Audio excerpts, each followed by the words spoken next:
de números que se hacen demasiado grandes, porque si me paso de estas cantidades, tengo un overflow, los números positivos se hacen demasiado grandes, se vuelven negativos, se hacen un lío y mis cuentas dejan de funcionar. ¿Bien? Entonces, eso estaba en el enunciado, les decía, usen este módulo. Entonces lo que estoy haciendo simplemente acá es esta cuenta que está ahí. Lo que es importante es cómo defino esta función que se llama guión bajo de p. ¿Bien? ¿Cómo la defino? Está definida acá. ¿Bien? Y la manera, les dije, se puede repetir, ¿no? O sea, yo acá puedo contar para n10, puedo poner 7 pilas, digamos, y entonces voy a hacer repartir 3 en 7, pero puedo llegar a ese mismo estado empezando con 4 pilas, ¿sí? Poniendo 10 menos 4, 6 con 4, y después ir bajando, ¿sí? Repartiendo las piedras de manera distinta. Entonces, en esta, si yo uso esta definición, cada llamada a G va a hacer 2 llamadas nuevas, ¿sí? Y eso va a ser un árbol que se me va a ir abriendo y cada vez voy a tener que evaluar más cosas para evaluar un G. ¿Bien? Pero en ese árbol muchas cosas van a ser repetidas. Entonces cada vez que calculo algo lo guardo. Eso es trampa.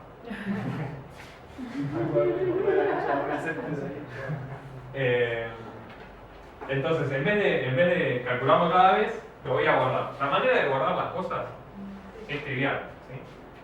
Voy a usar mi función, fíjense que tiene guión bajo. Voy a generarme un arreglo que no tiene guión bajo, que va a guardar los valores de la función que ya calculé, ¿sí? Es un arreglo de 2 dimensiones porque quiero calcular una función de 2 argumentos. Lo voy a usar como en la primera posición del arreglo, el primer argumento, en la segunda posición, el segundo argumento. Entonces, cuando llamo mi función, lo que quiero hacer es preguntar, ¿ya lo calculé o no? ¿Sí? Inicialmente voy a fijar este memset, lo que hace es me fija todo el arreglo a -1. No calculaste nada, antes de empezar tenés que calcular todo. ¿Sí? Y el caso base acá, tengo un caso base de repartir 0 piedras en 0 pilas. Es una posibilidad, no repartir nada en nada es trivial, no tengo que hacer nada. Y tengo muchos casos en los que es imposible, ¿sí? Repartir más de una piedra en 0 pilas me da obviamente 0 formas. Entonces los casos bases son este y este acá, ¿sí? 0 piedras en 0 pilas, una forma, y eso me contiene automáticamente todos los que tienen una pila, porque tengo que solamente poner todas en la última, ¿sí? Y este que está acá, que son los casos que no puedo. Entonces, cuando hago el memset, digo, fijo todo en -1, no calculé nada. Cuando pongo esto, estoy diciendo, ahora los únicos valores que conozco son los obvios, los casos base. Y después cada vez que vaya a calcular algo, lo que hago es, me fijo si ya lo calculé. Si ya lo calculé, va a ser distinto de -1. Va a ser distinto de -1 porque una cantidad de formas es 0 o es mayor que 0, pero nunca es -1. ¿No? Hay una cantidad negativa. Entonces, lo que yo haya calculado va a ser distinto de -1. Y en ese caso simplemente lo devuelvo. No entro en el if, lo devuelvo. Si, caso contrario, si es igual a -1 es que no lo calculé, lo tengo que calcular. ¿Y cómo lo calculo? El primer paso es sumar lo que seguro puedo hacer, ¿sí? Seguro, esta parte siempre está. Cerrar, poner un techo en la última, en la caja más pequeña, seguro lo puedo hacer, ¿sí? Tenía una cantidad de pilas positivas, porque todas las 0 ya las conté.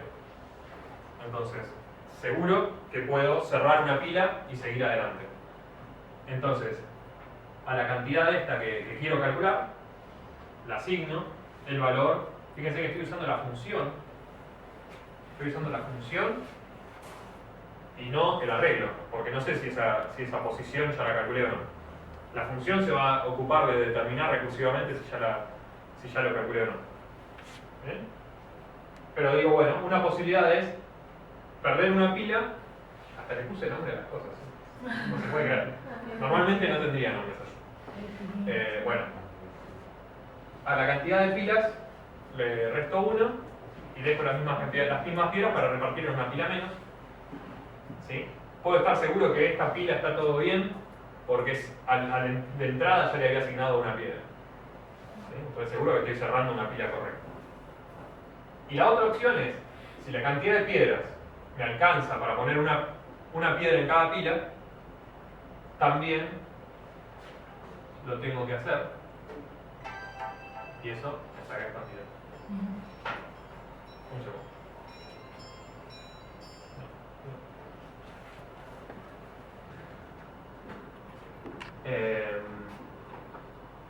Fíjense, al resultado que ya tengo guardado, al resultado anterior, le sumo esta cantidad y como hice una suma, tengo que tomar módulo del módulo que corresponde. ¿Sí? Para que los números no sean demasiado grandes. ¿Sí? Cuando terminé esto, ya hice mi cuenta, ¿no?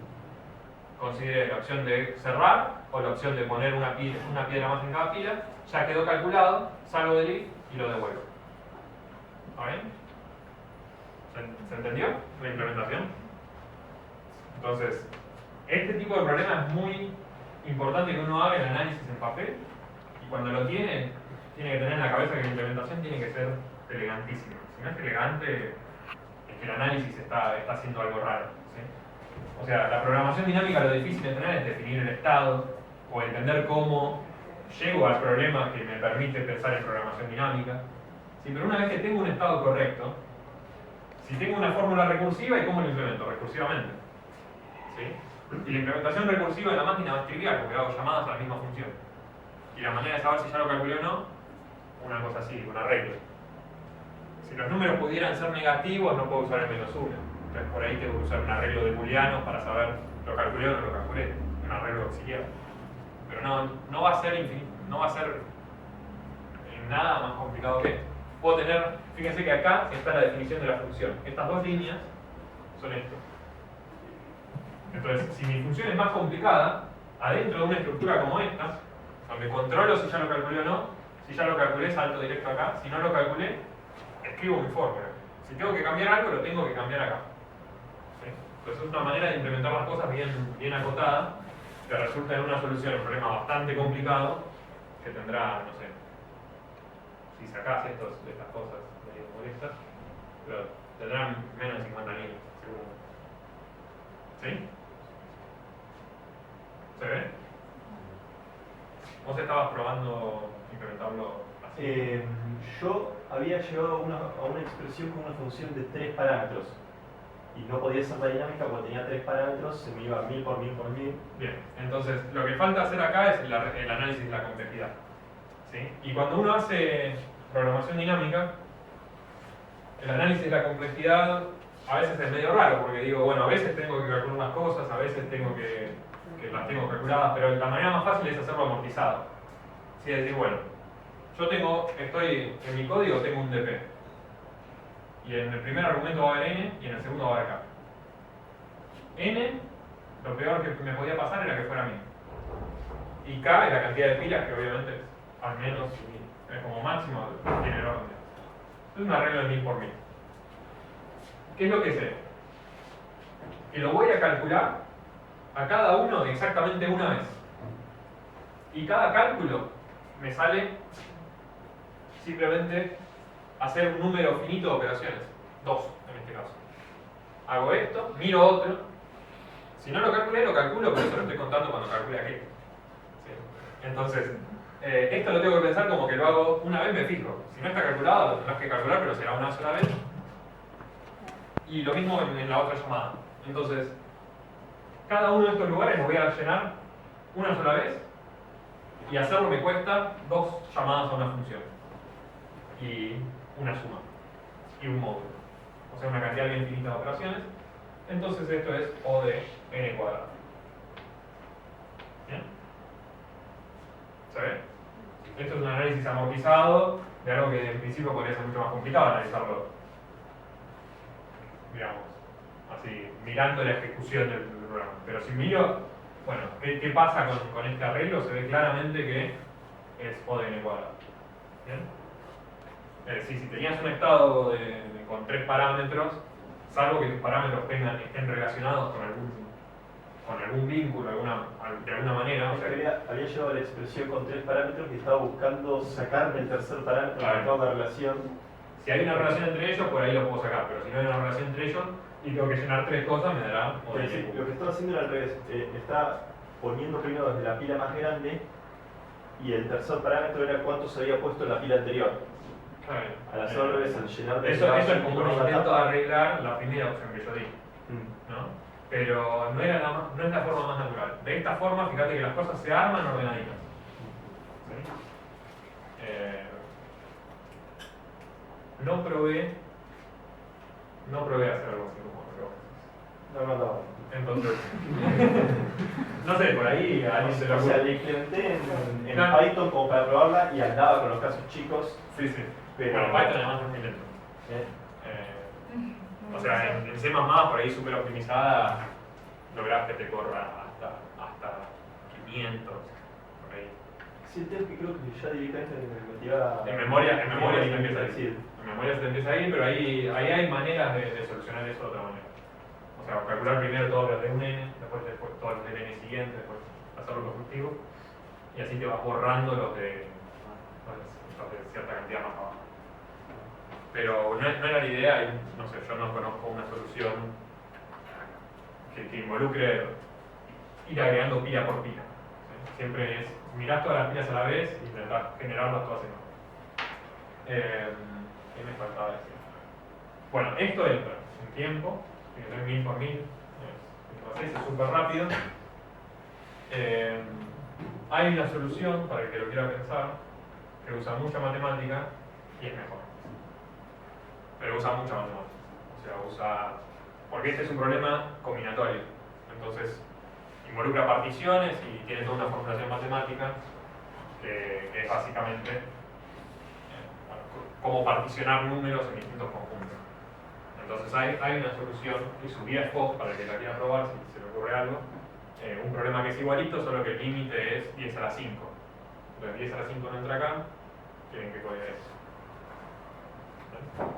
Pero bueno, eso es como, no sé, tarea para lograr. ¿Y cuántas líneas se hace? Muchas más. Acá te la puedo mostrar. ¿Tiene algo que ver que el módulo ese sea primo? O ¿Cómo? lo de que el número que das para hacer módulo justo es primo.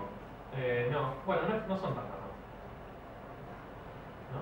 Pero tiene mucha matemática, debo decir. O sea, tiene números, particiones, los que se llaman P y los que se llaman Q, y unos R que tenés que definir con los P y los Q, y hacer una cuenta, o sea, lo tenés que pensar. Pero no, o sea, no es mucho más, pero sí involucra mucho más análisis del problema matemático. Fíjense que esto no requirió más que intuición en la matemática, en dibujar los tachitos. O sea, esto es un problema combinatorio, matemático, pero para mí, al menos, lo más difícil era, y creo que lo que todos se trabaron acá, salvo vos, es pensar en el juego. Una vez que pasé la etapa del juego, bueno, se transformó en un problema matemático, esa es otra dificultad. Pero cuando es un problema así más matemático, uno puede entrar a darle vuelta. Cuando es un juego, si se me ocurre, se me ocurre, si no se me ocurre, no se me ocurre, ya está. Entonces, acostúmbrense, o sea, a pensar este tipo de cosas, probar, intentar formularlo. Para mí lo de los dibujos es fundamental. Dibujen y fíjense.